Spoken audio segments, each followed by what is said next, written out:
As we do every Monday at 1:05, we welcome in the starting linebacker of the Philadelphia Eagles, Nigel Bradham. Nigel, how are you, my friend?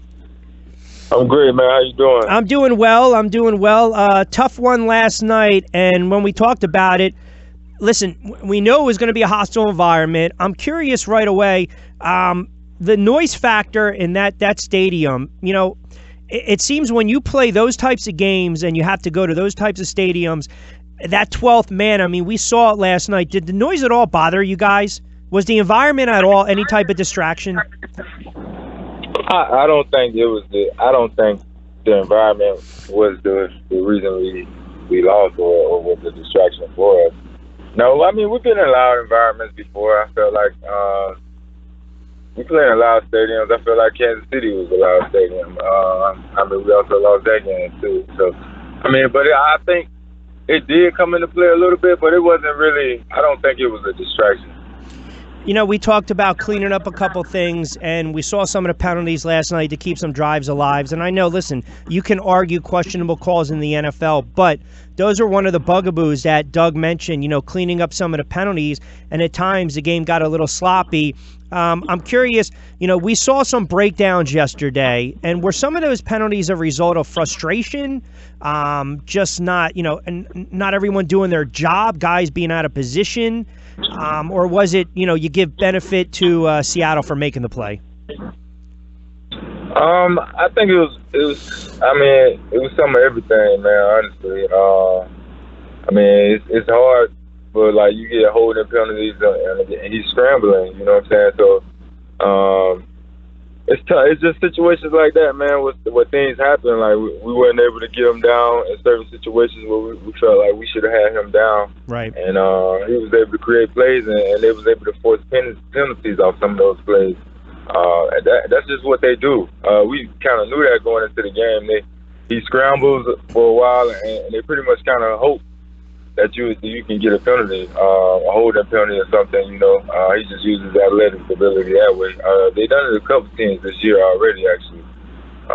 So, I mean, it was one of those things, man. But it kind of just was happening. Like we weren't able to get him down when we needed to get him down, and it was just things happening. Guys were just getting the penalties, just getting called. Yeah, he's a great quarterback. I mean, we saw why he's in the MVP conversation last night because, again, it's all about his legs. I mean, it just as soon as he breaks the pocket or he starts making some plays, you know, if you're a defensive player, you're saying, okay, do I start to, you know, am I eye him up here? Am I going to, depending upon if you're a linebacker, right, in your position, all right, what do I do? Where's my gap discipline? Do I have to drop back in coverage or do I try to make a play on the quarterback? I mean, that's the threat that he is when you play against a quarterback like Russell Wilson. Right. I mean, you see that, and then he also has some good awareness. I think you see that as well with the little pitch play that he made. You surprised? I mean, you surprised? I didn't mean to cut you off. You surprised that wasn't challenged? I don't think. Didn't we lose the challenge before that? In the first half. Right.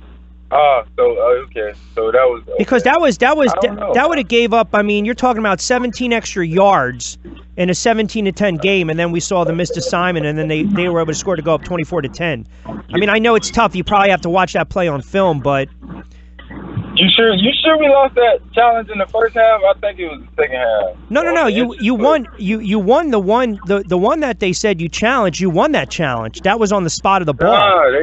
They said we lost it. We had to run the quarterback sneak after that. Oh, no, you're right. You did lose that challenge. It was 2 challenges, though. You're right. 2 challenges, though. Because Doug afterwards said that in real time it looked legit, and they didn't have the necessary looks. So they were trusting the guys upstairs to make the decision. Because he already, you know, because here it is. You're right. You're 100% correct. They lost the challenge one in the half. They challenged one in the half, lost it. So I guess the idea was you don't want to risk losing a timeout. Right. Okay. Right. And not at that time. I felt like we didn't want to risk losing that one because that was an important time in the game. Yeah, because they came and nonetheless they came down and they scored. What about on the play on the Graham touchdown?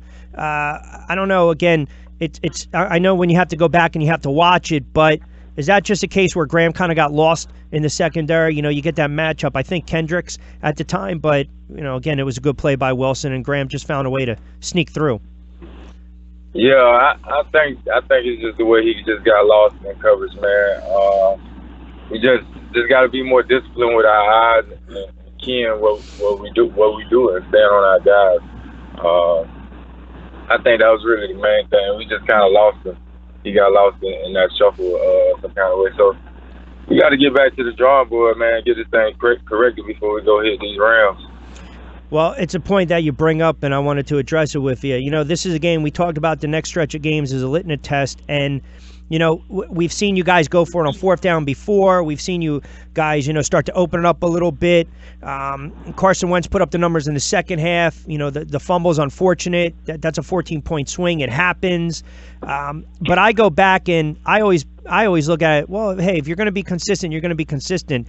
Did you guys sense last night that because it was a game against Seattle, you got a relatively young head coach, you still have a relatively young quarterback? Yes, you were there last year, I get it, but a little more at stake. Did you guys come out a little tight last night? I wouldn't say tight. I think we were ready, man. We were ready. I think the physicality, everything was there. We was aggressive. I feel like we were there. We just had a couple penalties, man, and them scrambles, man, they really hurt us in certain situations. But if you look at the game, so overall, we had opportunities. Oh, no doubt. No doubt. I think that's a game where no matter what, even when you're down early, 10-0 and then 10-3, I don't think if you watch the game and you're an Eagles fan, you start to panic at all. I just got the sense watching the game, and I kind of equated it to, sometimes you get popped in the mouth a little early on in a fight, and you got to see how you respond. It's not a bad loss. I think things are correctable and things can be cleaned up. But I also thought, to be fair, that's a little bit of a litmus test against Seattle on the road last night. Correct. It was a good challenge for us, man, and we got to do better. Now I'm pretty sure next time if we see those guys again, we definitely will be ready and a lot more prepared and ready to execute on what we want to do and how they want to attack us. So it's really just, man, a learning experience for us. Going in that atmosphere, obviously it was a playoff atmosphere, and it was a good challenge for us to have during the season. We just got to go back, correct the drawing board, get back to it, man, prepare for this next week. Because obviously we out for revenge, obviously. And, we got to just get this bad taste out of our mouth. Let me ask you real quick on that last touchdown. Seattle goes up 24-10, and it seemed as though defensively, you always, with those jailbreaks, there's always pros, but there's always cons. You got to be able to get to that quarterback. You give him a split second, even to throw it off his back foot. There's going to be isolation, one-on-one coverage more times than not. The quarterback and the wide receiver are going to win that battle. I sensed even late in that game last night, you guys were being much more aggressive with the blitz, or at least trying to get to Wilson. Yeah. And that was a situation where he pretty much just dropped back and threw it. He just pretty much caught the ball, ran back as soon as he caught it, and just threw it, man. Not much you can do on that. Obviously, he's seen it, and you could tell he really threw it up. And fortunately for them, they had good timing and probably good chemistry on that route. And it obviously was a route that we haven't seen them run. So.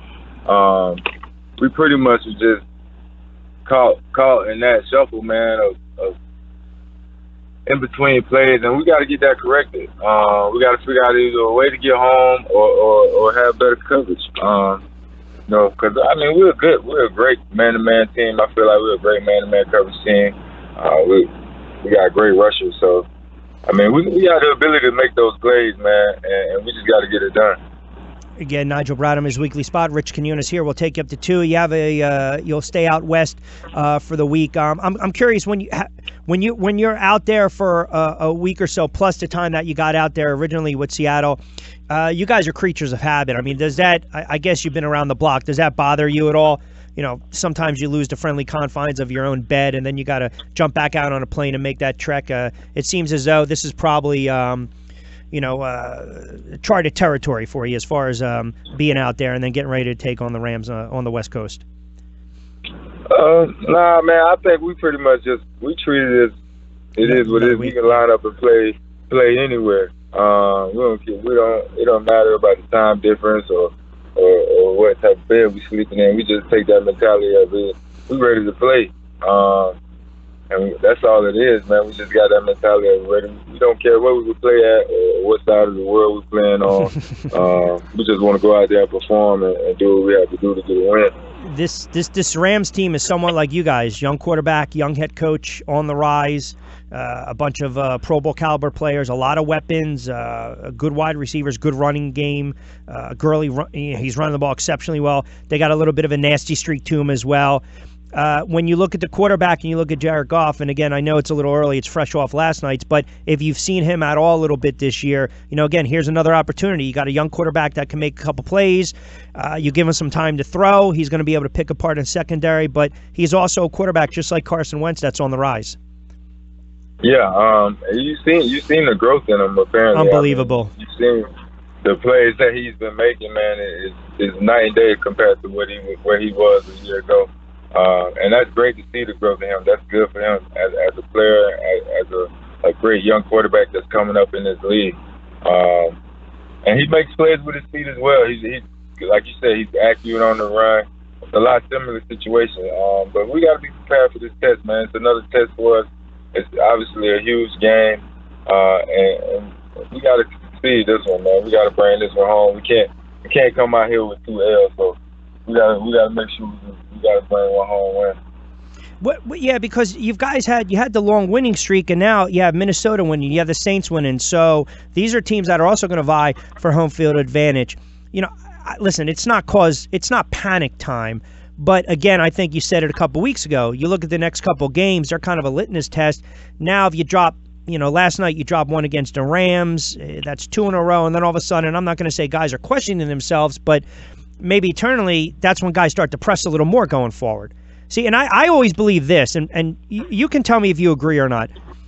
I always believe when you're winning the way you guys are winning, no matter what, last night, bump in the road, you keep your foot on the gas pedal. There's none of this, they should lose before they get in the playoffs. This isn't March Madness. This isn't the NCAA tournament. I believe you go full throttle because you guys are somewhat of a young team, and sometimes you can't get that momentum back. You don't know how to turn it back on. Right, and I agree. You definitely keep the foot on the gas, man. This game, we obviously see that we had the opportunity to win this game. So it's not like we went out there and got blown out and we didn't have a chance to win. I think it's a learning experience type of game where you see where you made your mistakes and how you lost the game by not taking advantage of the opportunities that we had to win it. And I think that's what that game was. That was the lesson learned in this. So for us, our confidence and aggression and everything is still there. But if you look at how we lost this game, that's where I felt like we took as a team from that. Right.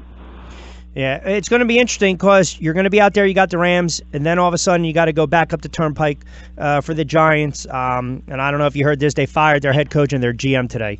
So that's been an absolute colossal disaster from the get-go. So God knows what type of Giant team shows up in a couple weeks in New York when you guys meet them. But, hey, road games are road games in the NFL. You have to figure out a way to win your road games. That's right. You have to figure out a way to win them. And this is another test. We back-to-back road games, and then we're going to have another one. So, I mean, we're ready for this challenge, man. It's not like something that we can't accomplish. We know we got the talent to go out here and win these next two, and we got the confidence to do it. Like you said, we got the team to do it, the talent to do it. We just got to execute and make sure we're studying and playing the way we're supposed to play. And be the team that we are, man. You know what type of team we are and what we've done in this league and what we put on tape. I mean, make no mistake about it. We got some players, man, and I mean, our confidence is definitely not going down. Nor should it. It's one loss. It's not the end of the world. I mean, it's not. Again, you can be the team up the turnpike and be 2-10 as opposed to being 10-2. And you're right. I mean, and the quarterback made a couple plays. I know he missed some throws that he liked to have back. Blown assignments, things can get cleaned up, as you mentioned. Before I let you get out of here, though, you look around the rest of the NFC. Minnesota, that quarterback has been playing lights out. That's a great job by Zimmer out there in Minnesota. 8 in a row. Now they're 10-2. The Saints 9-3. The Rams that you'll see next week 9-3. Now all of a sudden it makes things a little more interesting when you start to talk about home field advantage. It's almost like a race to the finish line. Yeah, and that's exactly what it is. It's pretty much just a race of all the top teams, and everybody's trying to get there. We all got that same goal right now. And it's just going to be whoever closes out first, man. Yep. We definitely feel like we're one of the teams that's capable of doing it, and we're going to definitely keep striving for it. But we're definitely striving for that. That's definitely one of our goals. All right, listen, best of luck against the Rams. That'll be another good one, and we look forward to it. We'll talk next week. We'll talk on Monday. Have a good week, and best of luck against the Rams. All right, thanks, man. All right, you got it. Nigel Bradham, his weekly spot at 105.